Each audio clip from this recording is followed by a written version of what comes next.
So, welcome to the latest podcast of Center Youth Nation. I have Lucas Ugenti and Anthony Sino with me.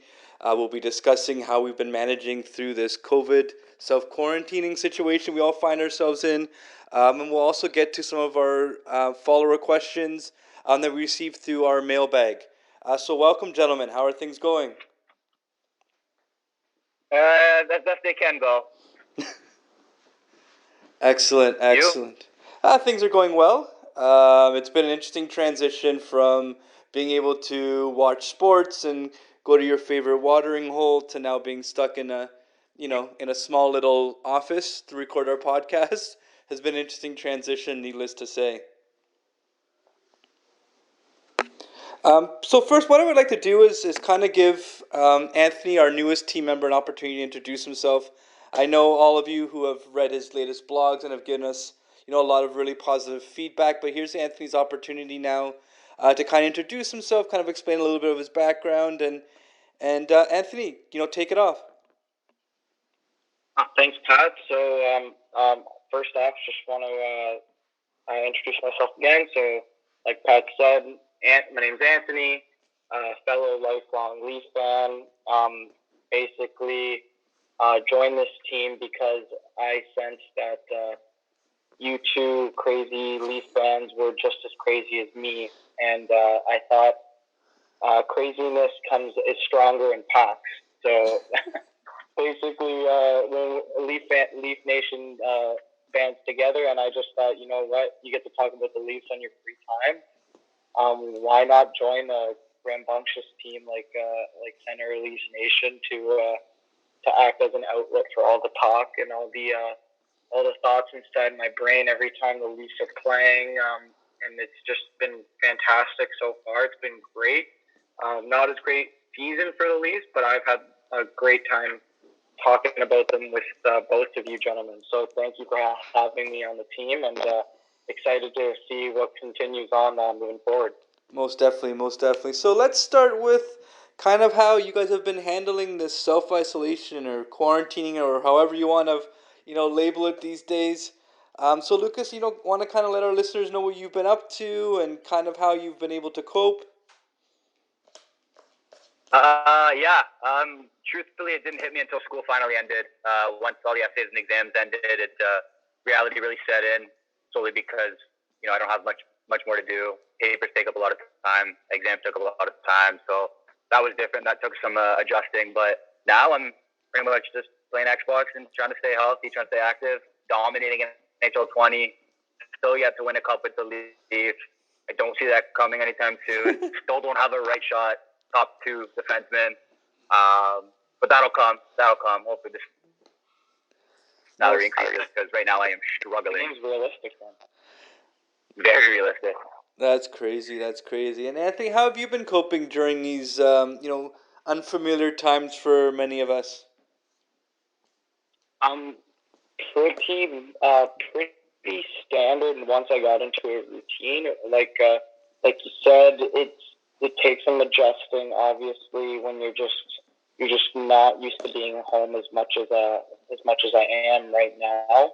But it's been pretty well, considering. Like, I've just been trying to keep myself busy, doing virtually anything, whether it be physical activity, doing some side projects out in the backyard. I'm done school now, so none of that has really. I'm imagining myself being in school and how much of an adjustment it would be, like Lucas's scenario. But it's just going to be crazy times, and I don't expect it to end soon. So getting adjusted to it as early as possible is definitely the best strategy. Yeah, most definitely. I think I jokingly said to some of my friends when they asked me what I've been doing, I jokingly now say I've broken Netflix. I think I've watched anything that you could possibly want to watch. And you know what? I want to first throw out thank you to our followers who participated in the poll of what classic TV show I should be watching. So thank you all for choosing The Wire. I'm now almost done season 2. It's a great show. I got myself into watching The Hunters. A few documentaries on Netflix, which I've been, I finally finished watching Narcos, Mexico, which is a really good show on Netflix. And then just really refocusing on the blog. I want to throw out a special thank you to my friend Nick Dotto, who designed our brand new logo. So working on getting all our rebranding done. And two, I still work my 9 to 5. It's been an interesting adjustment for me, working remotely, not really hanging, being able to see my teammates and have proper sales meetings and so on. But that's been a little bit of an adjustment. But I'd like to thank my team for getting us all set up on Zoom and being able to have like these really funny sales meetings every Friday. So that's kind of kept me sane during the last 6 to 8 weeks now that I've been working remotely. So, and mind you, the only plus of working remotely is my commute from my home office to my couch is a lot shorter than my office to my home. So I'm grateful for the for the short commute home. But so now let's get to the real topics that we're going to be looking at covering in this podcast. If about a week ago, I threw out the invite to collect some of our followers' questions, and we got some really good gems that we've received through Twitter, through Facebook, and through Instagram. So I'm going to lead this off. Anthony, I'll have you answer the first question, and then we'll throw it to Lucas. But besides Sundin, who's was or is your favorite Maple Leaf? So this one pulled on the heartstrings a little bit because Sundin is my favorite Maple Leaf. I was born just around the time that he joined the Leafs. I idolized him like emphatically. He wore the number. His jersey number was the day that I was born, so it just was even more of a reason to wear number 13. Playing hockey and soccer growing up. He represented basically everything I wanted to be as a hockey player, as an aspiring young hockey player, and definitely was my favorite Leaf. So I'm just going to do that as kind of like a clarifier to everyone listening. But aside from him, I think the Leaf that I'm emotionally attached to in terms of his story throughout this organization, and obviously I limited it to kind of my era of watching the Leafs. So anytime really after 2000 till now, and it's Naz and Kadri. For me, Naz represented basically kind of the ebbs and flows of this organization in terms of what could go so very wrong for someone to what could and how they can bounce back after being knocked down so many times, and Naz totally represented that. He was the first player that I can really recall in the first round, at least, where you drafted, developed him, and he had his struggles, but he developed into a fantastic player, turned himself from just a point-producing junior player to one of the best two-way centers in the game, and definitely one of the meanest. And it was a pretty bad. It's a shame that his last game as a Leaf ended the way it did, and I'm just like everyone else. I blame him solely for that series loss last year. I think that he's in there. I think I do. I'm sorry. I think he's the reason they lost that series. If he's in there, that game, yeah, I know. You were in Boston there. What a game to go to. But it's so sad that it ended that way, because I really do think that he just wore his heart on his sleeve, and it was just a really bad way to end his career. But I will still remember him for his bounce back, his willingness to bounce back from the haters, we'll say. Oh boy, did he have haters. But you know what? Truthfully, I love Naz. Always will love Naz. I would say he's up there. If there was a top three, if there was a Mount Rushmore of favorite Leaf players, he would 100% be on it for me. Obviously, it's Sundin. I think anybody born in my generation would say it's Sundin. It's classic. He was the ultimate Leaf. Will always be the ultimate Leaf from our generation at least.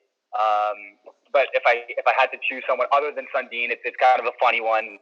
Might make people's heads scratch a little bit. But mine was Luke Schenn. Believe it or not, drafted in 2008. Supposed to be the savior on the blue line for the Leafs. who were at that time also starving for talent, also starving for defensemen. Ironic how life comes full circle, but yeah, he was their savior. He was supposed to be a hell of a player for them. He was drafted really high. I was at a point in my career where I kind of wanted to be Luke Schenn.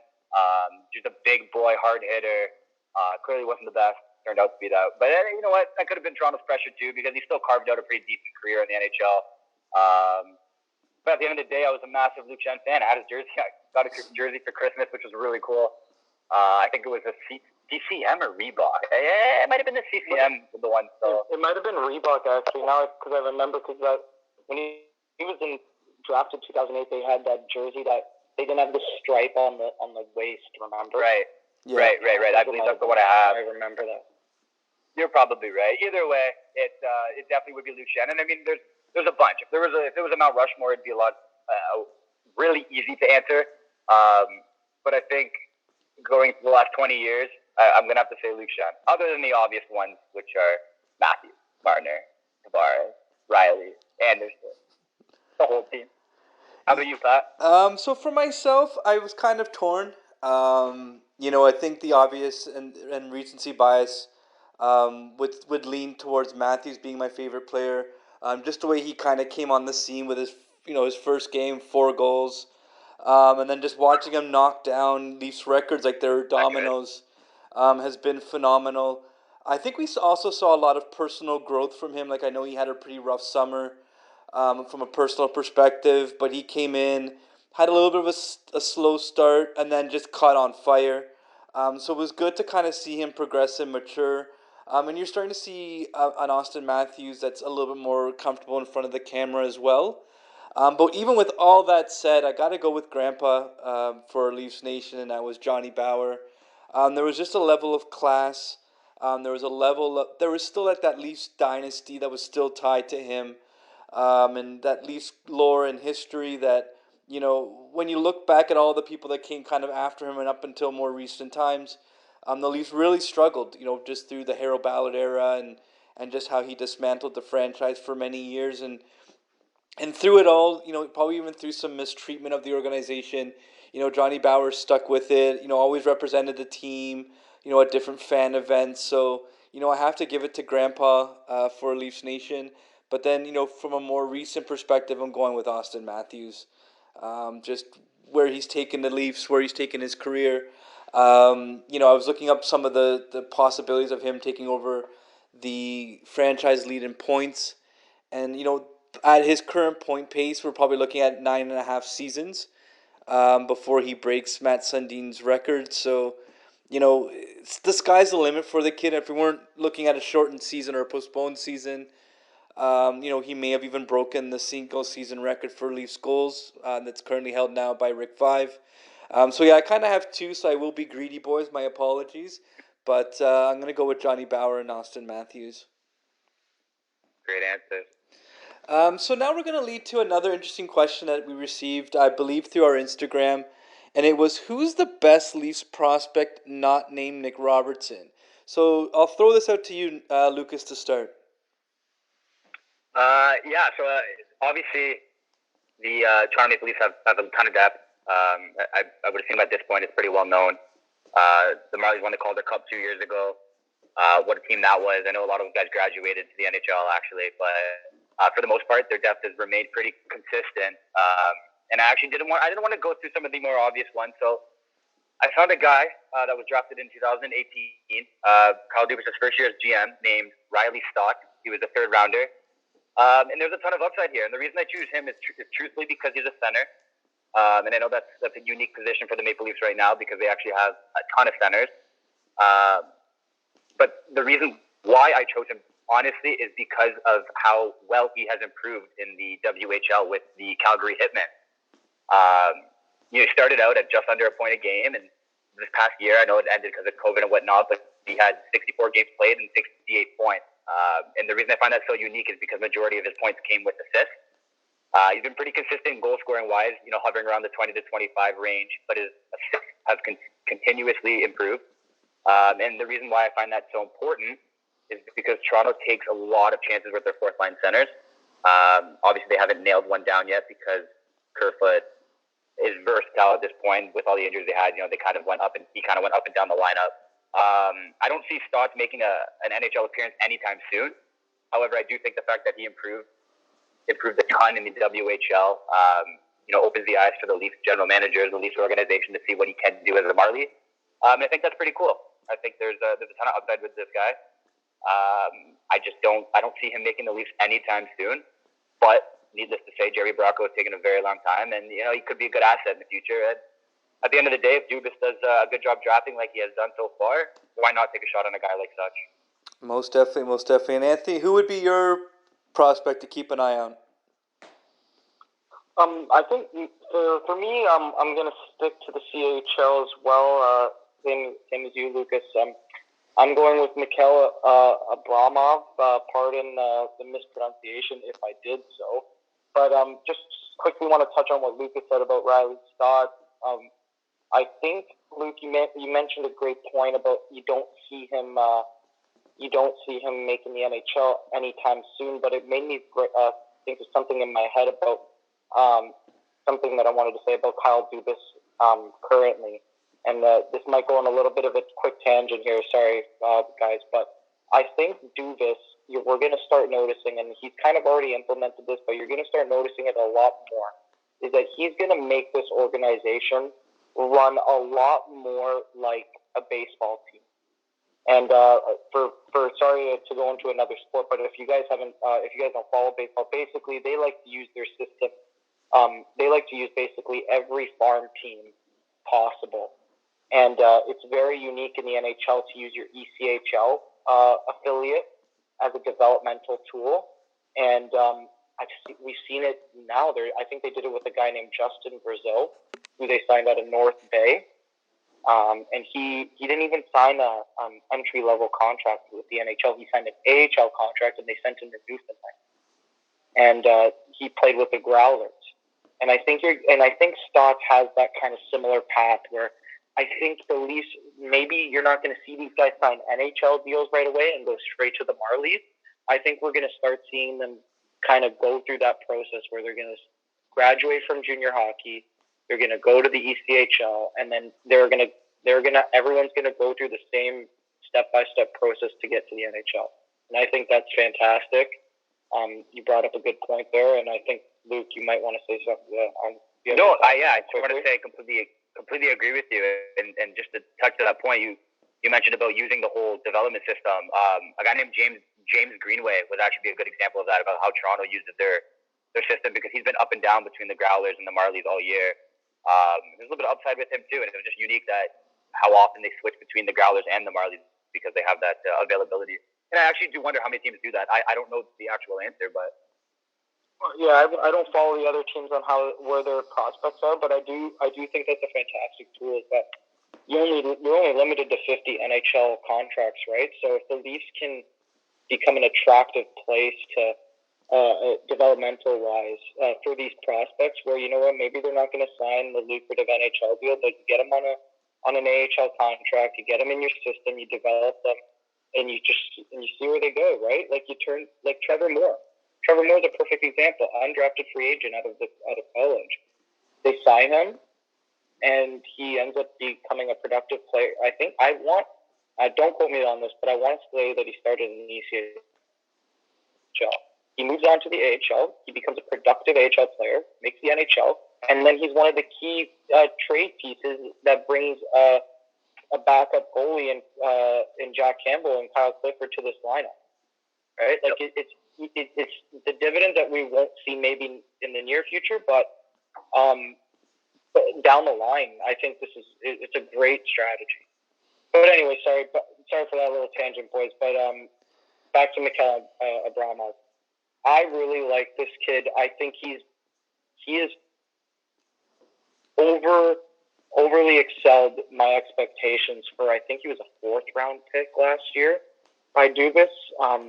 5'11", so not the biggest, but definitely not a small centerman. But he's got some muscle to put on. I think he's about only 160, but he scored 36 goals or 35 goals, this season in 63 games, 76 points. Mm-hmm. But that, to me, that that doesn't necessarily tell the whole story. I think the best factor in his performance is that he kind of did it alone on his team in Victoriaville.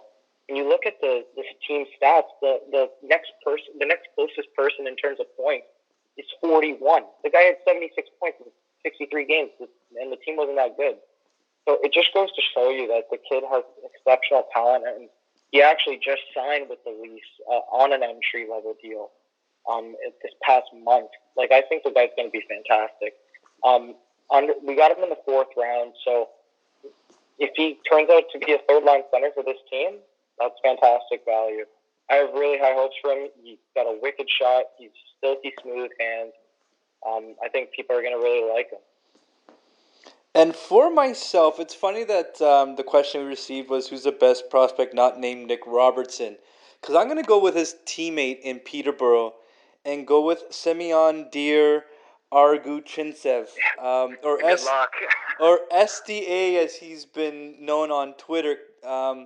This kid has come on the last couple of years. I think the last time I checked, right before the season ended, he was either at a point per game pace or just over it. Kind of when you heard Nick Robertson's name, you kind of heard Simeon's name as well. Both of them seem to be the engines of that Peterborough Pete's offense.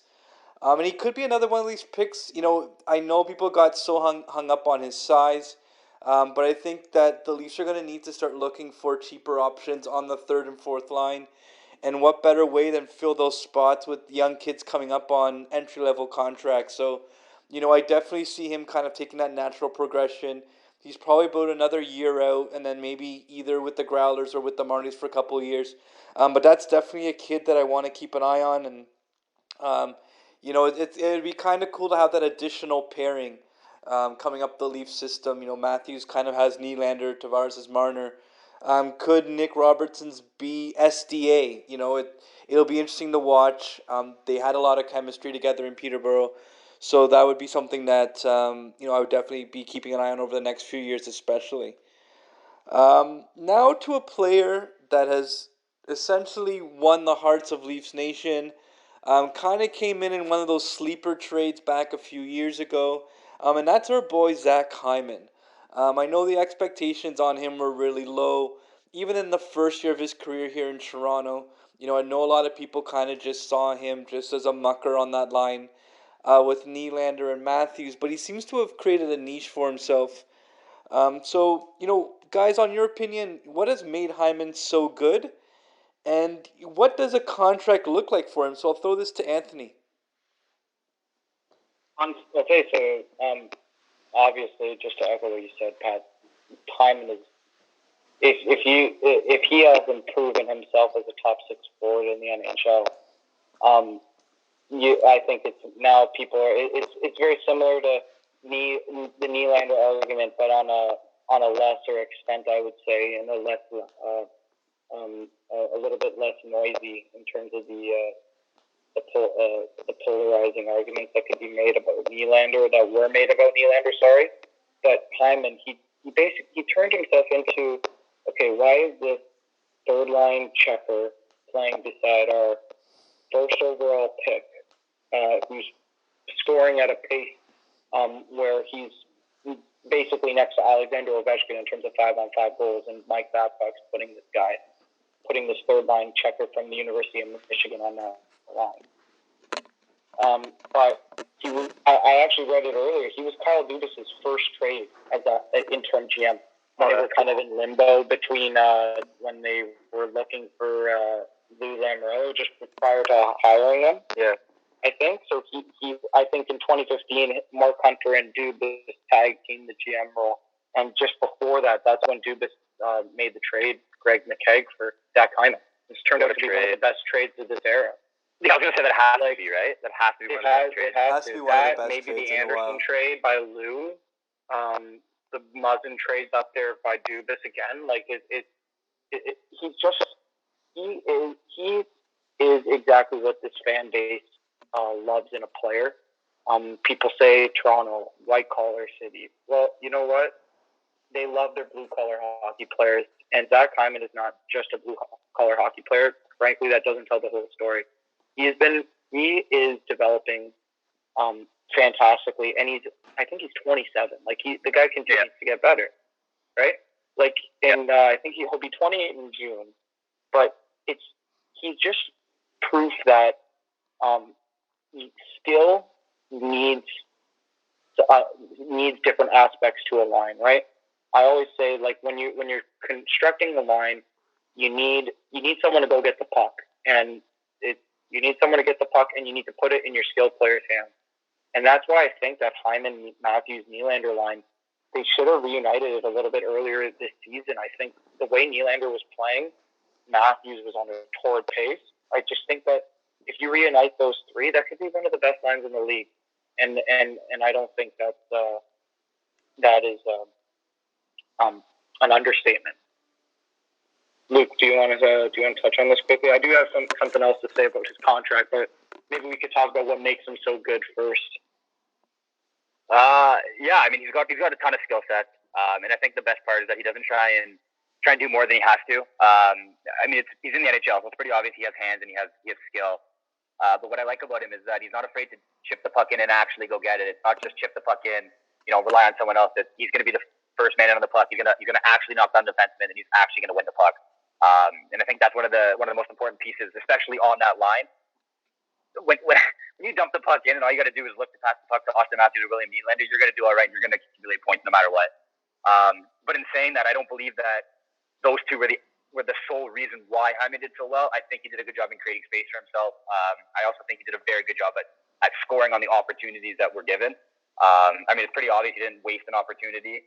And I think that's what makes him so important, kind of like the Chris Kunitz-esque, where it's just, he's I don't mean physicality-wise, I mean just kind of that type of player where it's, we need a goal, where's it coming? Zach Hyman's going to score a goal. Zach Hyman's going to get an empty netter to seal the deal. Zach Hyman's going to outwork the other team's defenseman and get that puck for the Stars. And I think a lot of that stuff actually matters in the locker room more than it does on paper or than it actually translates on paper. Because he's like a modern day NHL grinder. He's a modern day fourth liner that has a ton of skill that can play on the first, second line.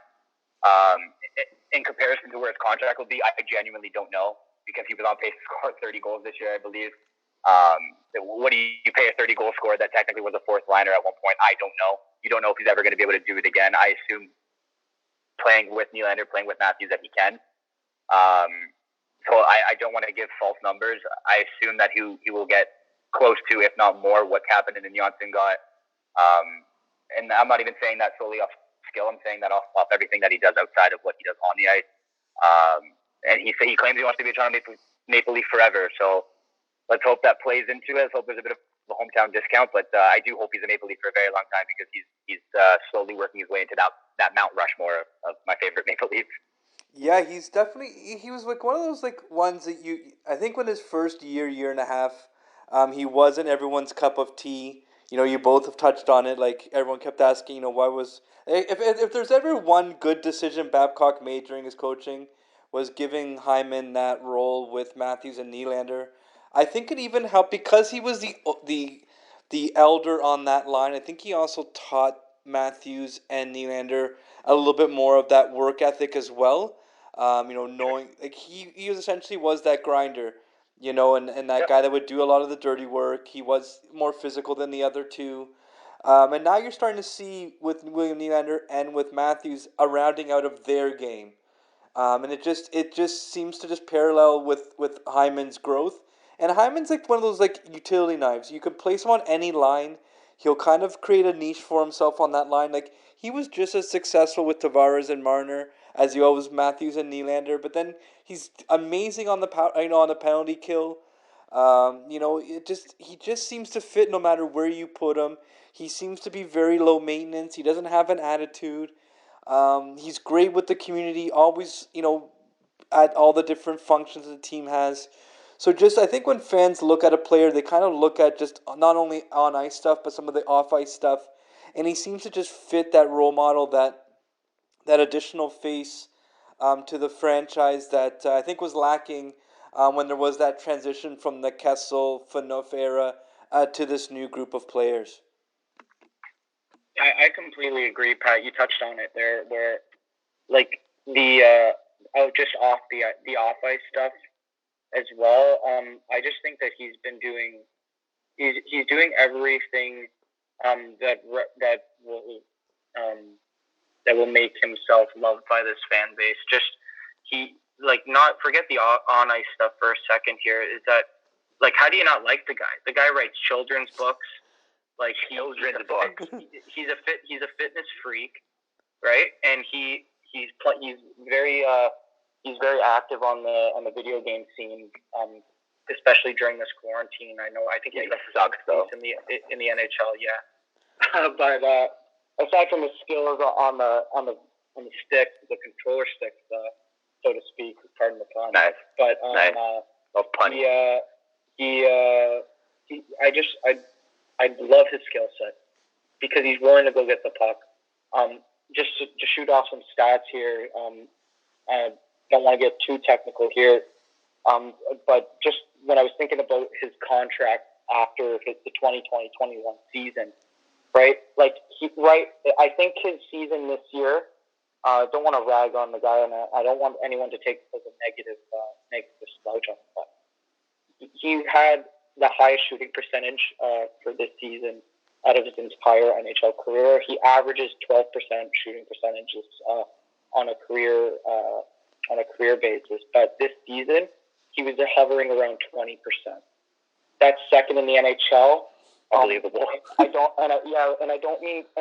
think that's fantastic because he has one of the highest individual expected goals in the league, right? I think he's 22nd in the league in expected goals over the last 3 seasons. And, he's 24th. And 23, guys, is probably the best player of our generation, Sidney Crosby. So when you start to dig deeper into these stats, you notice the impact that he has on the game, and it's fantastic. The only thing that I caution fans on when they're thinking of maybe giving this guy, let's say, $5 million, $6 million over a 2+ year term is that shooting percentage will go down. I think he's on pace for 30 plus, you said, Luke, goals, but that's going to go down. We saw it with Andreas Janssen this year. Andreas Janssen was rocking an unsustainable shooting percentage last year. And I said it then, and I still said it now, that when people were arguing about who to trade, Janssen or Kapanen, I said Janssen because he was going to go down in terms of production. And I'm afraid that might happen with Hyman, but look, I'd be happy to eat my own words, and if he can put up another 60 points in the top 6 this year, you're probably looking at $5-6 million. I was looking at some comparables. You're looking at that number, and maybe that hometown discount, you get him down to $4 million on maybe a 2-3 year deal. Takes him to 33 years old. When you use cap friendly, I love that tool. That leaves us about $5 million and change if the cap goes up a couple million to sign a top pairing defenseman and a 4th line center. And that's assuming we traded Janssen, lost Engvall in the expansion draft. There was a lot of assumptions there, but just projecting that out, I think that's as much as we can pay him. He's got to stay under $5 million, or else we're going to have to be looking at other people that we need to trade. And I think that he's willing to do it. Like he said it in an interview that he wants to be a Leaf forever. And if Dubas goes to him and says, "Look, Zach, this is a $1.5 million raise," they obviously can offer as many endorsements as you like. Isn't he in the Head and Shoulders? Yeah, he's got a few commercials and he's got a few, right? Yeah. I think that's got to be the attractive part. That's what you got to sell him on. And I'm fully on board with keeping him. Oh, I am too. You know he complements your stars, right? And we invested more money than any team in this league's history into our 4-star forwards. And you got one guy here who can play with literally all 4 of them. Yeah. So how valuable is that to you? Yeah, he's definitely a value, and too, like I think you touched on, like he's shooting way above his career shooting percentage. Age is going to be a factor, and how much does everything that we're going through now, and the ramifications with the cap, impact what his next contract looks like? Because if we're staring down another incomplete season next year, does that play into the negotiations? His age too, like I think you said he's turning 28 this June. Does that shave off some money off his next contract? I think a nice sweet. When he signs his new deal. Pardon? When he's up for his next deal, he will be 29. Yeah, so that would definitely help to shave off. Because I know once, when you look at some of the upcoming contracts or just overall in the NHL, once you get to that 28, 29, 30, your earning potential starts to go down as well. But, I think that sweet spot would be in around where Kapanen and Johnson were, maybe a little bit more if you wanted to give him a little bit of a bump. But that $3.5 to $4 million range is probably where I would feel comfortable with, and I don't think you would have to really sacrifice too much off the rest of the team to be able to retain such an important player like a Zach Hyman. Here's the thing, and this is just my personal opinion. At some point, he's going to want the cash in. If he's turning 29 years old when his contract expires, where he's going to sit there and say, you know what, Dubas, give me $2 million a year for the next 5 years.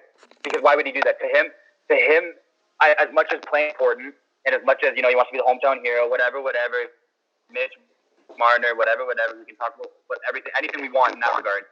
I don't see a professional hockey player giving up. And if you're saying, $3.5 for $5 million contract, I don't see him giving up anywhere. Let's just say $15 million. Let's just put that as what he would be leaving on the table if he was to have a hometown discount and take a Prince deal here in Toronto. I see no scenario where he does that. And that's truthfully just because, like you said, Pat, he's a 29-year-old. At that point, he will be a 29-year-old left winger. Yeah. I mean, look what happened to Wayne Simmons. I'm not saying he's on Wayne Simmons' caliber. I'm just saying it's very obvious that the NHL is trending towards a younger, faster, smaller league, and I don't see teams, dying to acquire Zach Hyman at the trade deadline or at free agency, being 29-year-old left winger. I don't know, man. I don't know. I don't see Toronto being able to resign him. Luke, at all. Luke, you make a great point, and it's something else that should be mentioned here is that, and I think Sidney Crosby talked about this on a podcast this past year, is that it is very hard to tell players down the line when you're negotiating, hey, you need to take less because this is all we can give you. And it's very hard to convince and justify that to a player when the best players, when the best players got every penny they could. And we're not going to go into their 4 contracts, but you know what? If those 4 got what they deserved, I think that Zach Hyman has that right to get what he deserves, right? But that's the balance, right? That Dubas has to go into that negotiation room and say, you know what, Zach, this is as much as we can give you. We don't value. It might be as simple as saying, look, we think you're worth more, but this is as much as we can give you. And now you have to tug on, now you have to tug on the heartstring, and you'd be like, this is as much as we can give you to be a Toronto Maple Leaf for the rest of your career. That's what it has to come down. I see another scenario. And if it's that much, you know what, Zach, best of luck. Shake his hand on the way out, and you say, thank you for your service. When you retire, you will be part of this alumni for the rest of your life. But what other choice do they have, right? This is the reality now.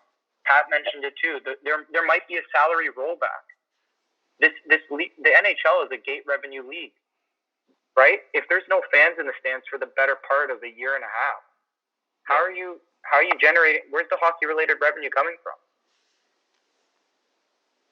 It's something to think about. There's definitely a lot to think about. I think a lot of the players that are coming up for contracts are going to have to really consider this. Now, we don't know what the cap's going to look like once Seattle's expansion fee gets processed through and what the new TV deal would look like and so on. But even that new TV deal, like, when are we looking at that money now? Like, I know when I've written previous blogs, it was under the impression it was going to come in the next couple of years, but does next year push it out to a following year? Like, there's just so many questions, just given the environment that we're all in, and what does the end of this year look like, and how many more points can he and other possible free agents and restricted free agents bank in a shortened regular season and then playoffs. Like, there's just so many unanswered questions the remainder of the year. I think once we start getting clarity on what happens for this season, and then we look at what next season begins to look like, I think we'll start to see maybe some contracts get rolled back. Because I just don't see there being that much money. Like, I just realistically, I think the NHL is either gonna have to figure out a way to maybe tack on a couple million, or something's gonna happen. But there's gonna be a huge reckoning coming. So that could work great for the Leafs. Considering all the cap crunches. I was reading about. I was reading that the NHL could stand to lose $1 billion if they don't finish the season, and that is a pretty penny. I think they said if they can salvage a season in terms of this 4-city hub thing to finish the playoffs and stuff like that, they can salvage about $500 million, which is huge at with given the circumstances. Yeah. But if I have to give a prediction about the cap, like you said, I think what they might do is they'll bump it up maybe to a couple million, maybe 2.5 million. Let's say it's at 81.5 right now. Maybe it goes to 84. But I think they'll get it in writing that, okay, it'll bump up to 84 to save these free agents upcoming right now and the next year's free agents, because how could they have predicted this pandemic? Yeah. And then it's just going to stay flat for maybe 2-3 years, which the Leafs maybe don't want to hear. That's going to be pretty upsetting, right? But that's probably what we're looking at. That's the new reality. And then after that 3-year window where they're kind of in that recovery mode of starting to get people back in the stands and stuff like that, then you're going to see that $650 million check coming in from Seattle. And then you're going to see that maybe scale up hopefully to $90 million. Okay, so we have one more season without Seattle, right? The 2021, if I'm not mistaken. Yeah. So we have one more season without Seattle. That expansion money is never going to look so much prettier as it's going to after this year and a half. Like, I don't know. I think there's just too many teams now that are pressed right up against the cap, not only the Leafs, that the league's going to have to look at this structure now. Like, you're hearing teams like Chicago and Boston, and there's a ton of teams that are now staring down the barrel of either RFAs and their own UFAs, and it's not just the cap problem and the cap crunch that the Leafs are facing isn't just their own. It's going to be league wide, so it'll kind of be interesting to see, how much even some of the small market teams would want a cap to go up, just so they don't start to lose their stars either. So, it does leave us with plenty to think about, plenty to follow. But I want to thank you both for joining us on this podcast, and thank you all for sending in your questions. And, if we didn't get to them this time, we'll definitely get to them on the next Mailbag podcast. But, gentlemen, do you have any final thoughts? No, truthfully not. Stay safe, stay home, try and make the best of this unfortunate opportunity, and hopefully we can all get back to some Maple Leaf playoff hockey. Most definitely. Anthony, any final thoughts? Yeah. Nope. No, I just wishing everybody a safe and healthy home staycation, we'll call it, and just do everything you can to practice social distancing. I guess maybe I could speak for all three of us how much we thank the frontline workers doing all these. They're heroes, right? Like that's the simplest word. They're doing all this stuff to protect us, and I think they should get just as much gratitude as anybody, especially in these times. So thank you to them, and wishing you guys a safe and healthy quarantine. Most definitely. Thanks, guys, and to all our listeners, stay safe. Thank you. If any of you listeners are frontline workers, most definitely thank you for your sacrifice. I know this time hasn't been easy. A lot of you guys have spent your time away from family and friends. So, thank you very much for your work, and everyone stay safe.